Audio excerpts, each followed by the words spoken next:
Assalamualaikum warahmatullahi wabarakatuh. Selamat jumpa kembali teman-teman semua di saluran Restu Bunda Channel. Mudah-mudahan kabar kalian semuanya sehat dan berbahagia bersama keluarga. Pada kesempatan kali ini saya mau berbagi tips, yaitu cara mengatasi kruk as yang cacat. Nah, ini bisa teman-teman lihat ya, ini adalah kruk as untuk mesin diesel atau dalam bahasa asingnya crankshaft poros engkol ataupun kruk as poros mesin. Itulah. Jadi ada yang mengatakan ini kruk as, ada yang mengatakan crankshaft. Ini namanya ya. Nih, bisa teman-teman lihat ya. Semua mesin ada ininya. Ini adalah bebannya yang sangat tinggi. Kruk as ini. Disinilah tenaganya yang menjadi kekuatan utama. Nah, mungkin teman-teman ada yang mempunyai kendala, yang mempunyai kruk as yang cacat ataupun yang bermasalah. Terutama yang saya mau terangkan adalah cacat di bagian metal ini. Bagian metal ya. Bagaimana cara mengatasinya kalau kruk as yang cacat? Dan seperti apa tanda-tandanya kruk as yang cacat itu? Pertama mungkin diesel itu susah hidup. Kadang-kadang sewaktu hidup juga bisa mati sendiri. Dan tenaga putarannya pun ataupun akselerasi putarannya itu pun tidak lancar, kadang-kadang macet dan berhenti. Nah, pasti itu kruk as yang bermasalah. Nah, mau saya jelaskan satu persatu di mana biang keroknya ataupun di mana permasalahannya kruk as bisa rusak. Apa saja yang perlu teman-teman perhatikan supaya kruk as bisa awet. Dan kalau teman-teman ada yang sudah terlanjur rusak, itu ada permasalahan. Bukan hanya di kruk asnya ini aja, bagian ini aja yang rusak, bukan. Berarti ada masalah dari yang lainnya. Nah, kali ini akan saya jelaskan, akan saya terangkan. Mudah-mudahan ada manfaatnya buat teman-teman semua. Oke? Jangan di-skip, tonton terus videonya sampai tuntas. Jangan dimatikan ya. Tonton terus videonya. Nah, ini teman-teman ya. Ini yang tadi teman-teman lihat ya. Kruk as. Ini mohon maaf ya, ini saya membuat video di dalam rumah ya. Karena di luar hujan, terpaksa sendiri di rumah ya, di dalam ya. Ini saya menggunakan penerangan, menggunakan lampu. Jadi agak sedikit silau ataupun ada bayangan. Ya mohon maaf ini ya sebesar-besarnya, mudah-mudahan aja bisa jelas kelihatannya ya. Nah, ini sambil ini di lantai ya, sambil duduk di lantai. Jadi saya tidak menggunakan meja. Gak apa-apalah, yang penting kita intinya ya. Kita semua bisa memahaminya. Nah, ini kruk as. Kruk as ini banyak sekali yang mempunyai kendala dari sini, teman-teman ya. Dari bagian metal ini. Ini sering macet. Sering rusak. Kadang-kadang ada yang beberapa kali di engkol ataupun belum hidup sama sekali, ini udah rusak lagi. Metalnya udah rusak lagi. Mungkin teman-teman ada yang belum tahu ya. Apa sih metal itu ya? Mempunyai mesin kadang-kadang belum tahu, mohon maaf ya. Buat kalian yang sudah senior, mohon maaf.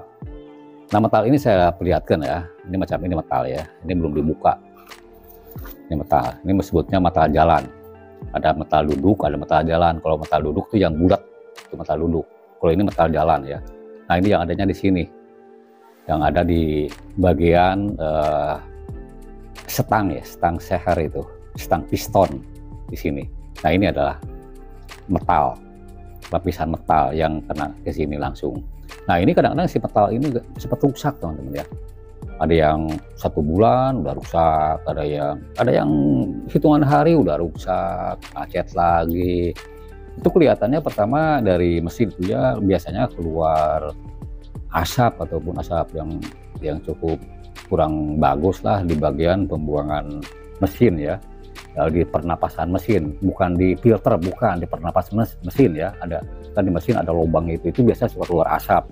Nah ini biasanya menandakan dari gesekan ini metal ini itu keluarnya dari situ ya itu. Nah biasanya teman-teman ya,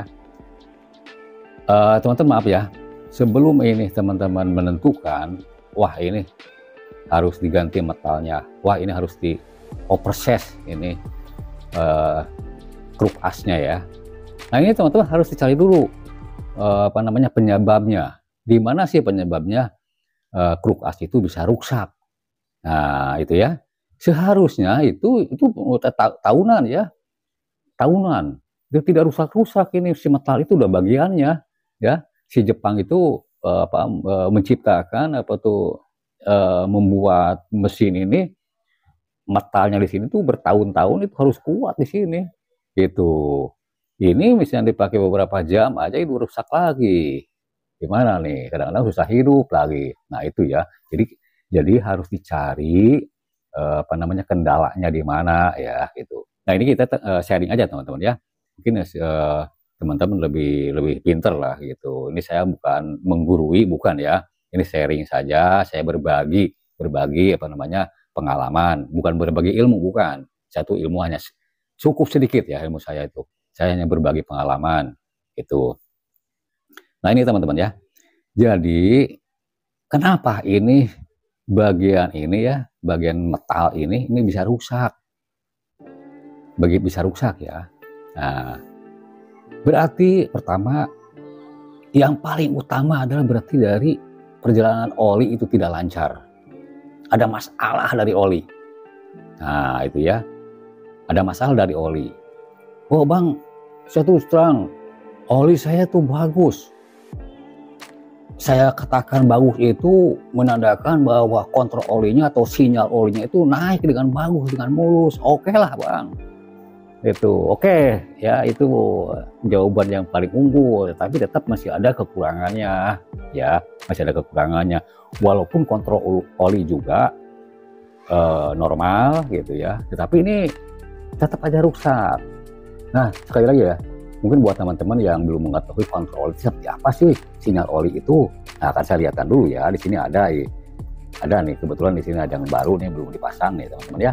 Nah ini kontrol oli macam ini ya, tapi sebetulnya jenisnya berbeda-beda sih. Ada yang kalau mesin yang gede itu kan ada yang panjang ini ya, kalau ini buat yang kecil, mesin kecil. Nah ini yang disebut kontrol oli ataupun sinyal oli ataupun indikator oli.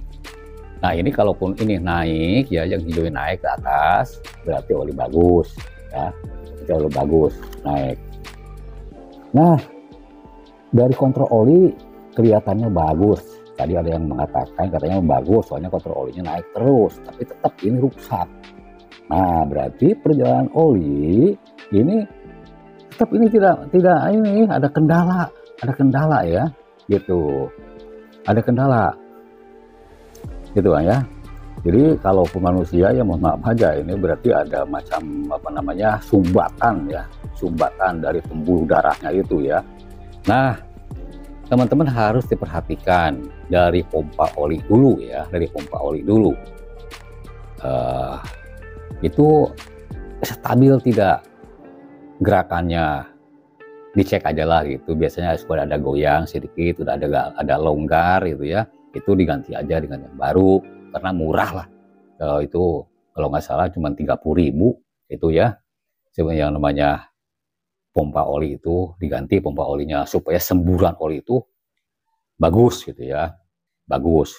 Tadi ke kontrol oli udah naik, udah bagus. Nah oli harus masuk ke lubang ini dan membasahi metal ini. Nah jelas bang katanya ya, itu kan kontrol oli udah naik. Pasti naik oli ke sini. Belum tentu, saya jawab. Belum tentu begitu. Pasti ada kendala. Kenapa atuh ini rusak? Berarti oli nggak nyampe ke sini, Om. Nggak nyampe ke sini oli. Transfer oli nggak nyampe ke sini. Ataupun ada kendala. Nyampe sih hanya sedikit misalnya.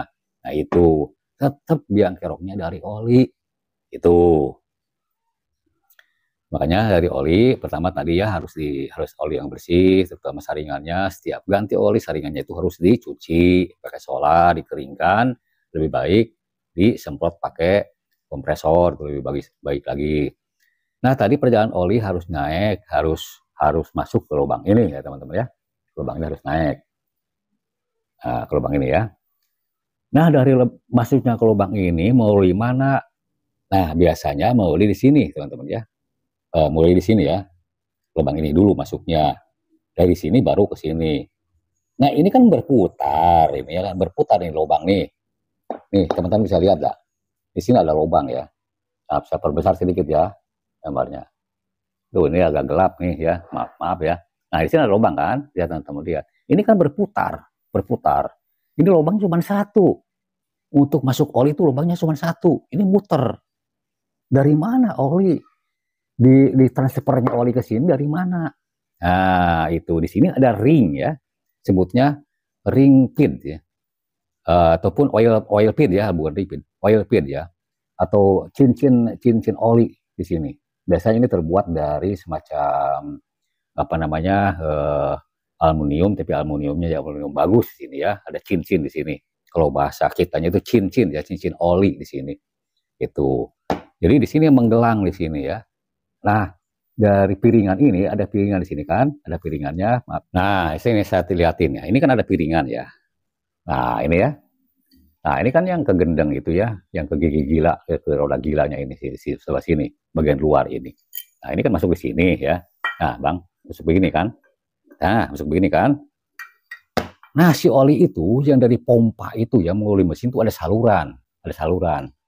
Masuknya ke sini, ke lubang ini. Ada lubang nih ya, saya teman-teman lihat nih ada lubang. Nah dari sini keluar ke sini, ya. Sini ada lubang lagi di sini. Ada lubang di sini di dalam nih. Ada lubang.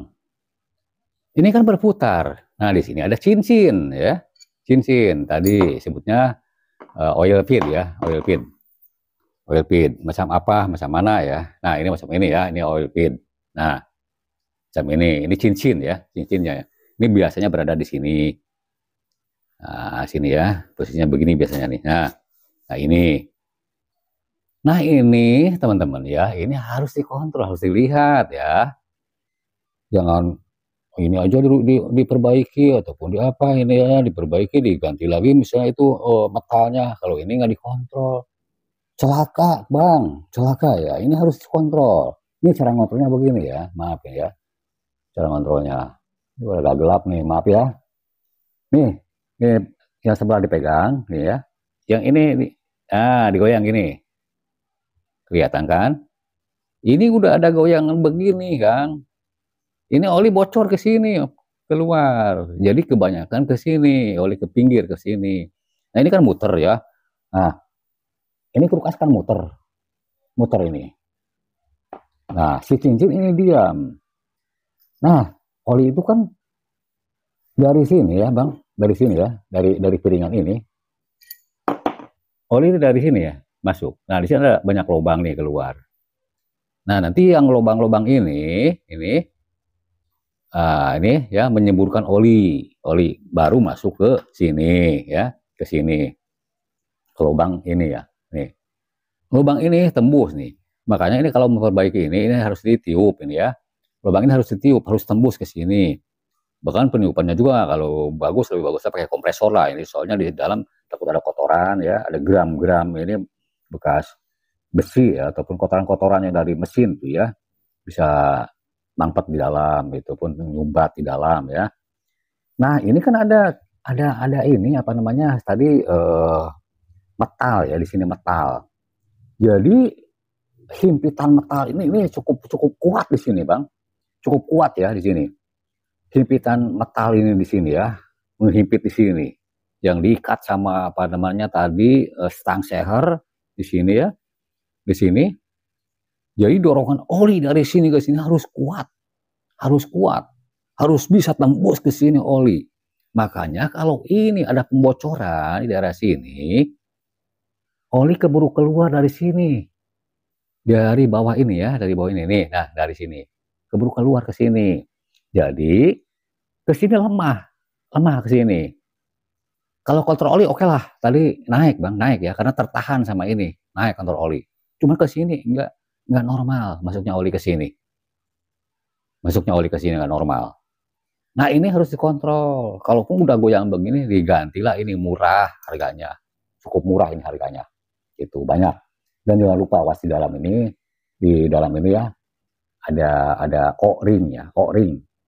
Jadi karet yang bulat ini di sini ya, ini harus kalau diganti karetnya juga harus diganti yang baru karena si karetnya itu apa namanya sangat vital sekali, yang sangat penting sekali yang berhubungan ke sini, harus rapat si karet itu.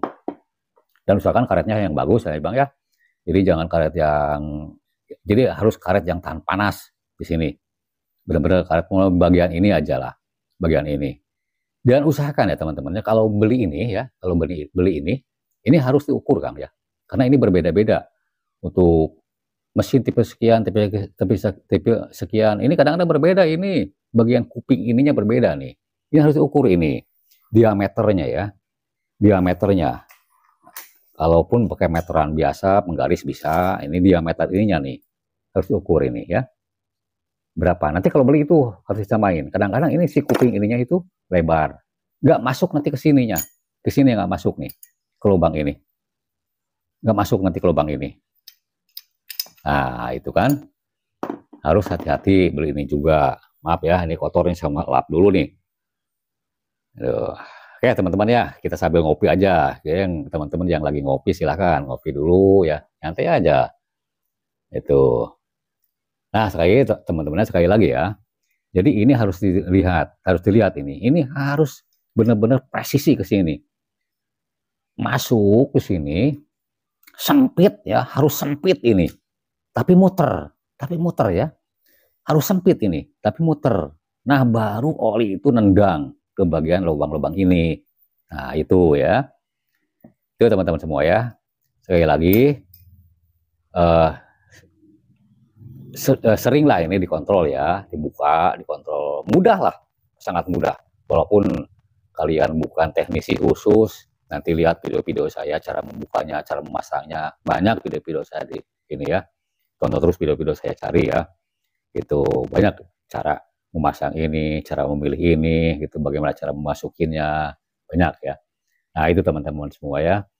Nah kalau ini udah normal, udah bagus, sebut yang dikatakan normal itu berarti tadi ini harus sempit ya, tidak ada goyangan ini. Nah, lihat ya, tidak ada goyangan ini. Nah ini banyak kendala. Biasanya kalau di dompeng gitu ya, itu kalau dompeng ya, biasanya ataupun mesin-mesin yang lain juga sama ya.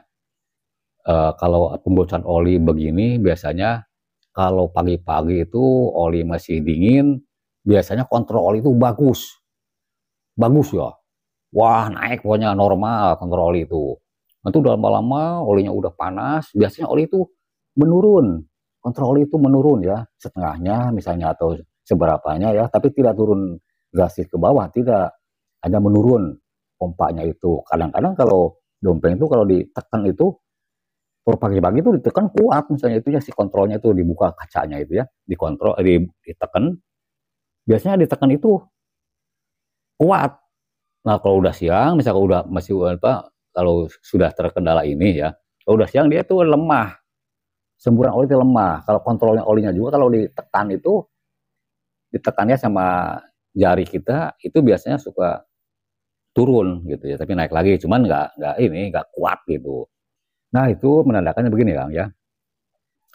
Jadi si oli itu waktu pertama kali pagi-pagi kan masih dingin ya, kekentalan oli itu masih bagus ya, oktannya itu masih bagus. Itu udah lama-lama itu oli itu udah mencair, benar-benar mencair ya. Jadi ke sini itu gampang keluarnya ke sini. Nah itu ya. Makanya kekentalan oli teman-teman harus diperhatikan itu. jangan lupa ya. Itu awas jangan salah, oli itu harus benar oli yang saya berapa, saya 40 biasanya untuk kentalannya untuk mesin diesel itu. Nah itu ya. Nah di sini biasanya itu, tapi banyak lagi. Kadang-kadang ada kendala dari pompanya ya, pompanya. Macam apa sih pompanya itu? Nah, banyak teman-teman, pompa itu bermacam-macam ya. Nih saya lihatin ya, ada yang barunya di sini. Nih pompanya kayak ini ya. Jadi ada macam bling-bling ini ya. Nah ini pompanya kayak ini. Nah inilah, ini murah. Ini ganti aja. Kalaupun mesin ini kendala, raba-rabawan ini masih bagus ya gitu. Ya teman-teman ganti saja menurut saya gitu. Daripada kena ke sini, lumayanlah dompet keluar. Nah itu teman-teman ya. Nah ini bagaimana cara ngatasinya kalaupun ini sudah begini ya, sudah begini. Nanti videonya akan saya perlihatkan ya, ini cara ngatasi ini, bagaimana ini supaya bagus lagi ya. Tapi ini rusaknya tidak separah ini ya, ini kan hanya cacat-cacat sedikit ya, bekas tempelan apa namanya ini metal ini ke sini nempel. Nah ini masih bisa diatasi dengan cara manual ya, nggak usah dibawa ke bengkel overses, bengkel bubut, nggak usah lah gitu, biaya lumayan, kita perbaiki sendiri. Caranya bagaimana, nanti tonton videonya ya, cara ngatasi ini, cara memperbaiki ini, itu akan saya bagikan sama teman-teman. Tenang aja, yang penting ini nanti bisa dipakai lagi, tapi teman-teman harus tetap kontrol ya. Nanti kalaupun ini udah bagus, sebelum dipasang itu dikontrol. Pompa olinya harus normal, olinya tidak dari seal-sealnya itu ya, tidak ada pembocoran. Juga dari sini tadi, dari cincinnya ini juga harus bagus. Nah, insya Allah lah ke sini juga akan normal. Gitu. Dan biasanya kalaupun udah normal ya oli, jengkolnya pun biasanya itu ringan. Nah itu teman-teman ya. Mudah-mudahan ada apa namanya manfaatnya video ini buat teman-teman semua yang lagi kesulitan ataupun yang lagi ada kendala masalah apa namanya kruk as yang bermasalah gitu ya. Nah sekali lagi teman-teman semua, ini kalaupun ada cacat-cacat segini ya, ini masih mudah diatasi, nggak perlu di overses. Dan kalaupun udah banyak ini ya lukanya, ini lebih baik di overses saja.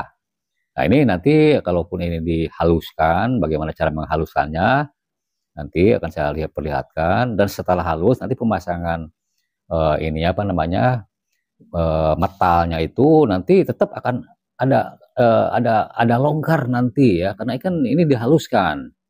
Jadi ada gram-gramnya itu berarti berkurang di sini, berkurang ya.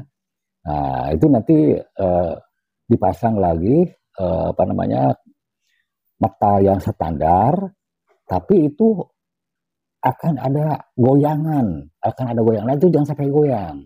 Jadi nanti ini setelah dibersihkan, sebelum dipasang langsung ke unit ya, ke unit sebelum dipasang ini langsung kita pasang dulu di bawah, di sini metalnya sama stang seher ya, stang sehernya ataupun stang piston ya, itu dipasang dulu di sini.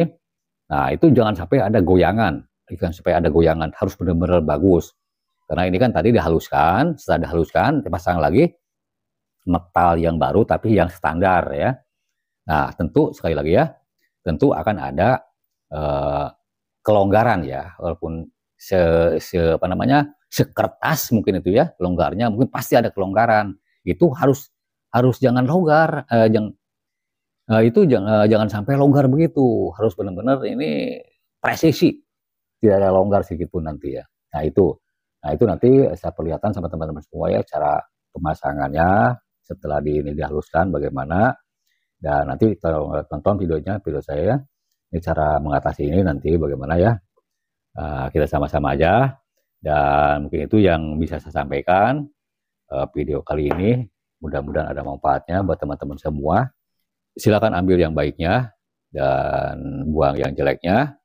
Dan buat teman-teman semua yang apa namanya yang perbedaan paham dengan saya gitu, kita jangan sampai apa namanya saling menghujat lah gitu. Kita sharing aja, silakan ditulis di kolom komentar ya. Ditulis di kolom komentar, kita berbagi pengalaman gitu ya. Itu karena ilmu kita hanya sedikit. Oke, terima kasih banyak saya ucapkan. Kalian sudah menonton video saya dari awal sampai akhir.